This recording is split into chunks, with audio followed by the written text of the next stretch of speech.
par notre caméraman patrouilleur Eric Peters. Ça s'est passé entre 6 heures et 7 heures ce matin en quartier Rivière-des-Prairies, c'est dans le nord de l'île de Montréal. Ça commence par un vol à main armée dans un café-bar italien, le café Scortina. Un coup de feu est tiré, un homme a été blessé légèrement. Vous voyez l'une des deux armes à feu que les policiers ont récupérées.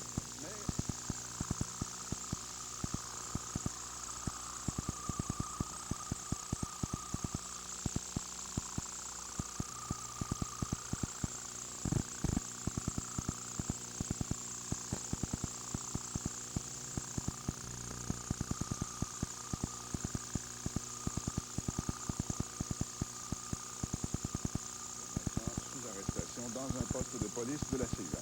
Merci Gaëtan, bonne journée. Bonne journée Gaëtan. Enfin de la pluie en Haute-Mauricie. Oui, un gros soupir de soulagement ce matin parce que la pluie tombe en abondance depuis quelques heures déjà, Guy Brouillette, sauf que c'est pas la fin des problèmes pour autant. Non, Jacques, parce qu'il mouille beaucoup sur la tuque depuis environ 7h30, sauf qu'il n'y a aucune précipitation, ce qu'on nous a dit aux dernières minutes, il n'y a aucune précipitation sur le foyer d'incendie comme tel qui fait rage tout près de la réserve Wemontachi. Sauf que, bon, la pluie semble se diriger vers l'ouest, vers le foyer d'incendie. Possiblement qu'au cours de la journée, là, la réserve va pouvoir profiter de quelques précipitations et pouvoir diminuer le niveau d'assèchement. Est-ce qu'on peut craindre que d'autres zones habitées soient menacées? Non, pas vraiment non, pas vraiment, parce que, bon, effectivement, le feu se dirige vers le sud, mais il n'y a plus aucune communauté dans le secteur, et même en direction sud, il n'y a plus vraiment de danger. Merci beaucoup. Au revoir. Et une nouvelle qui va encore faire plaisir au gouvernement de M. Chrétien. Ah oui, M. Chrétien qui l'invoque à maintes reprises, cet élément-là, c'est que le Canada est considéré comme le meilleur pays au monde en matière de développement humain. Alors, encore une fois, cette année, pour la 4e année consécutive, c'est ce qu'a décidé l'ONU à partir de statistiques qui ont été prélevées un peu partout dans le monde. Le Canada qui est au premier rang, donc, pour l'espérance de vie, l'accès à l'éducation, l'accès aux soins de santé et aussi pour ce qui est du revenu des citoyens. Alors, le Canada devance à ce chapitre du développement humain de la France, la Norvège, les États-Unis et l'Islande. Mais tout n'est pas rose parce que comparé aux autres pays industrialisés, la pauvreté chez les enfants et le chômage chez les jeunes sont considérés comme des problèmes très graves au Canada. Un beau classement, ça ne veut pas dire que tout va bien. Oh, non. 9h moins 15 minutes, la pluie en haut. Est-ce que la pluie va descendre vers le bas, José, maintenant?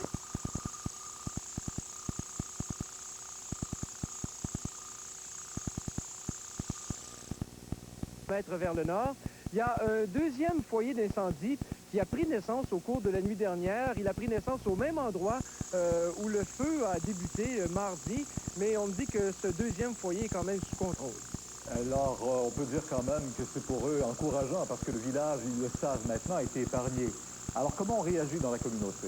Bon, on réagit quand même très bien. Imaginez, hier soir, une de nos équipes de TVA a pu prendre place à bord d'un avion et survoler la réserve indienne en compagnie du chef du conseil de bande, M.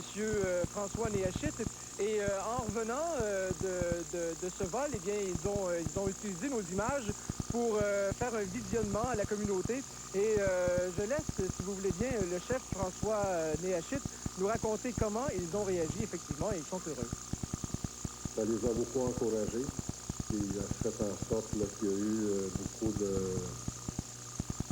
beaucoup d'activités suite au visionnement du vidéo. On n'a pas grand-chose à déclarer aujourd'hui suite à l'évacuation, sauf que les gens entretiennent beaucoup d'espoir. Oui, de quelle activité il parle, le chef?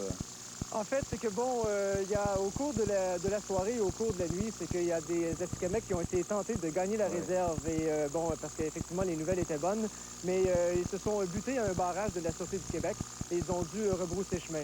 Là-dessus, le chef, M. Néachit, a l'intention de rencontrer la communauté cet après-midi pour leur demander de faire preuve d'encore un peu de patience. On croit qu'on en a encore peut-être pour peut-être 24 heures. Bon, ben voilà, merci. Au revoir. Merci beaucoup, Guy. Ben, il faut dire que du côté de l'Abitibi, il y a une réunion présentement à Lassar pour les 300 résidents de Val-Paradis qui ont passé une autre nuit à l'extérieur de leur foyer. On nous dit que vraisemblablement on sera en mesure de prendre une décision dès aujourd'hui, à savoir si ces résidents pourront réintégrer leur foyer qu'ils ont dû quitter en raison, là, non pas de la proximité des flammes, parce que c'était encore à, 5-6 kilomètres, c'était surtout à cause de la densité de la fumée qui rendait difficile de demeurer dans ce village de Valparadis. Alors, les nouvelles sont encourageantes là. Il faut dire aussi que dans le nord de l'Ontario, c'est l'alerte au feu également, particulièrement la région de Timmins. Il y a un incendie majeur qui est à 30 km présentement de Timmins. La fumée est très dense et là-bas aussi, on ne déplore pas de pertes matérielles, bien qu'il y a au niveau des boisés des milliers d'hectares qui ont été brûlés au cours des derniers jours. Et la fumée qui est très dense également du côté de Halifax. On a pu voir des images également du côté de Halifax qui reçoit toute la fumée des incendies du Québec aussi là-bas. Et voilà. Et maintenant, au niveau de la politique, c'est la première réunion du caucus du Bloc québécois. La belle unité, ça semble faire défaut, Pierre. Vous avez vu le soleil ce matin, vous avez vu ce titre du sol sur un baril de poudre. C'est une petite bombe, c'est le moins qu'on puisse dire, inaudible, au moment où les députés se retrouvent à Ottawa. Oui, ça tombe un peu mal pour le premier caucus depuis l'élection du Bloc québécois. Vous avez montré l'article du journal, donc c'est André Néron qui a dit ça. André Néron, c'était le bras droit de Michel Gauthier lorsque Gauthier était chef. Et ce qu'André Néron dit, c'est que c'est Michel Gauthier lui-même qui a dit que Gilles Duceppe était assis sur pas un, mais deux barils de poudre, l'un étant Michel Gauthier, l'autre étant Yves Duhaime. Donc tout ça, évidemment, ça relance la remise en question du leadership de Gilles Duceppe. Et ça tombe un petit peu mal parce que, comme on voit, les députés du Bloc québécois, les députés élus seulement, étaient en réunion ce matin à Ottawa. Mais à cette réunion du caucus, il n'était pas question de parler de leadership, il me semble. Non, non, non. Personne ne veut même faire le bilan de la campagne électorale qui vient de passer. On veut essayer de montrer une harmonie parfaite. On dit que le bilan, ça pourra attendre le mois d'août, un conseil général spécial à ce moment-là. Mais n'empêche qu'ils n'ont pas vraiment pu éviter le sujet. Évidemment, les journalistes voulaient parler des déclarations d'André Néron. Puis comme vous allez pouvoir le voir, Michel Gauthier a eu un petit peu de difficulté, en fait, il a un peu pédalé pour expliquer si oui ou non il avait dit ce qu'André Néron dit qu'il a dit.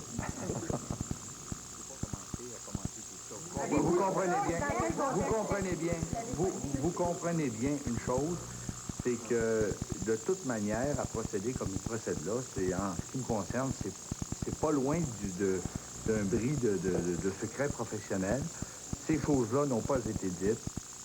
Été dites ou pas, en tout cas, il s'en prend beaucoup André Néron, là. Hein? Oui, exactement. Et puis, pourquoi est-ce qu'il parle de bris de secret professionnel si ça n'a pas été dit? Au tout début, il avait commencé par dire que ça avait été pris hors contexte, donc on croyait comprendre ce qu'il avait dit, ces mots-là. Mais ensuite, il finit par dire que non, en fait, il n'a rien dit de tout ça. Et oui, c'est le problème dans tout ça, c'est André Néron et personne d'autre. Et le chef dans tout ça, Gilles Duceppe, comment il se sent? En tout cas, les deux hommes avaient prévu le coup, hein, parce qu'ils sont arrivés ce matin au caucus par le même ascenseur. Et Gilles Duceppe semble être contenté. On va l'écouter. Moi, je ne commente pas les déclarations d'André Néron. Je ne suis pas pour commencer à faire ces propos-là, M. Gauthier. Oui, vous avez entendu M. Gauthier, et moi, j'ai pleine confiance en Michel Gauthier. On va laisser tomber la poussière ou, je sais pas, la poudre. la poudre des barils, oui. En tout cas, pour tout de suite, peut-être ça va retomber, mais ça ne sera pas très long que ça va remonter à la surface, c'est sûr. Les députés du Bloc disent beaucoup ces jours-ci qu'il faudrait arrêter de se chicaner, que les militants disent qu'ils en ont assez des chicanes internes, mais tant que ces querelles-là ne seront pas résolues.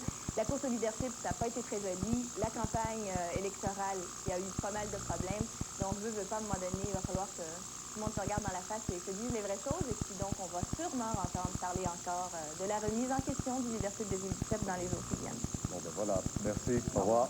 Oui, ça va sûrement finir par avoir des répercussions à la base chez les militants, Pierre, mais c'est sûrement pas le même contexte chez les libéraux où le premier ministre chrétien réunit son conseil des ministres. Oui, exact. Une première rencontre ce matin pour les nouveaux ministres et les anciens aussi, mais en fait, le nouveau cabinet de Jean Chrétien. Et Jean Chrétien qui était tout heureux ce matin et tout sourire, et on le comprend très bien, c'est que parce que le Canada conserve le premier rang au classement des Nations Unies pour le développement humain, c'est la 4e année d'affilée que le Canada remporte le championnat de l'ONU, dont l'indice classe les pays selon les critères de l'espérance de vie, de l'accès à l'éducation, l'accès aux services de santé et de revenus.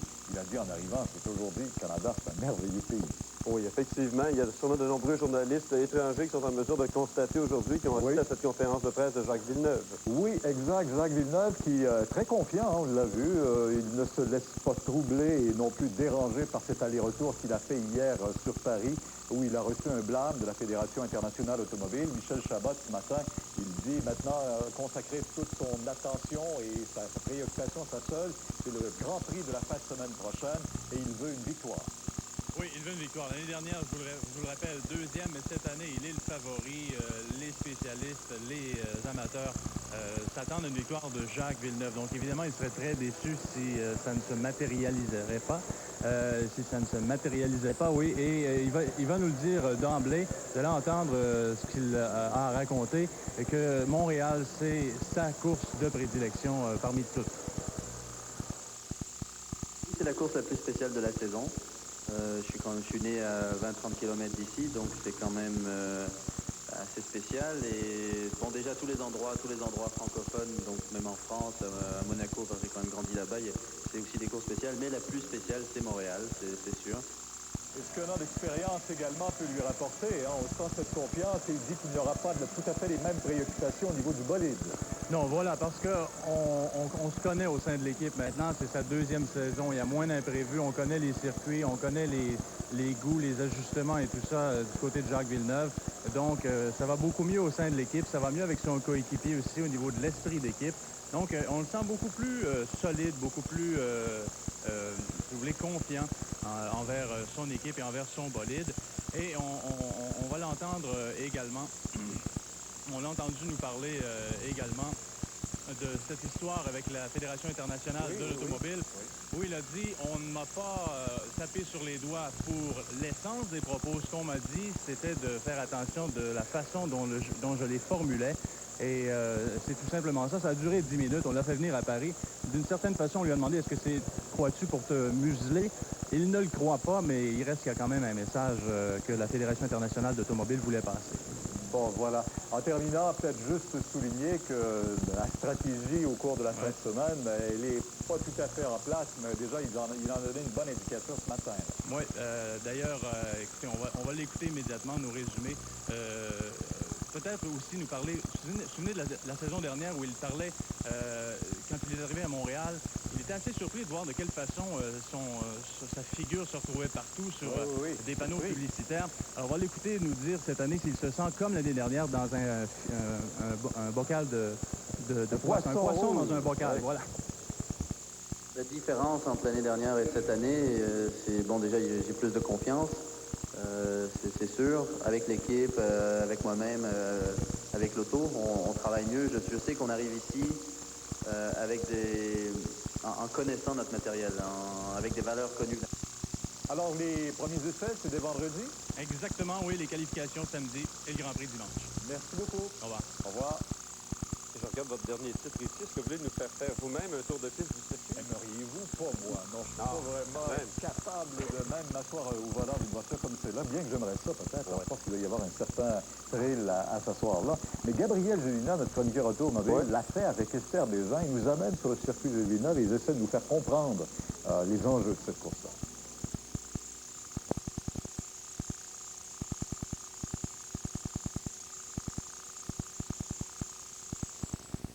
Long de 4,4 km, le circuit Gilles Villeneuve est de tous les circuits du Grand Prix l'un des plus éprouvants pour la mécanique du Formule 1. C'est un circuit qui est composé essentiellement de virages assez serrés, assez lents.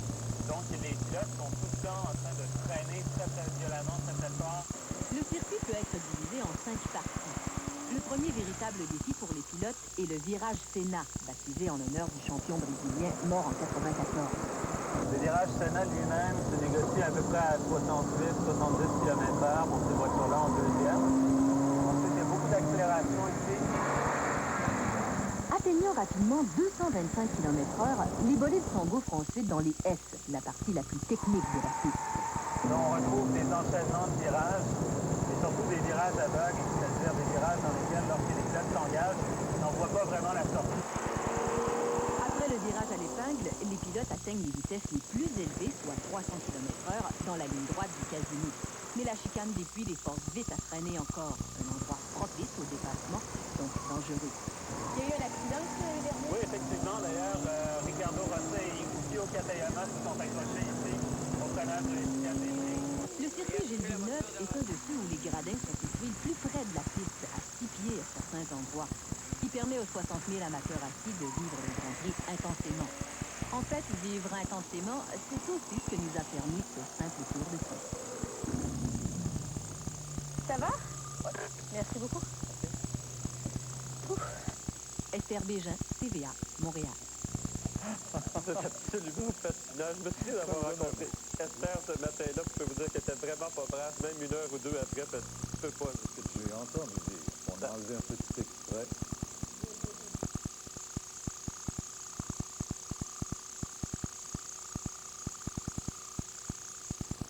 Mais heureusement, pas dans la direction de la réserve.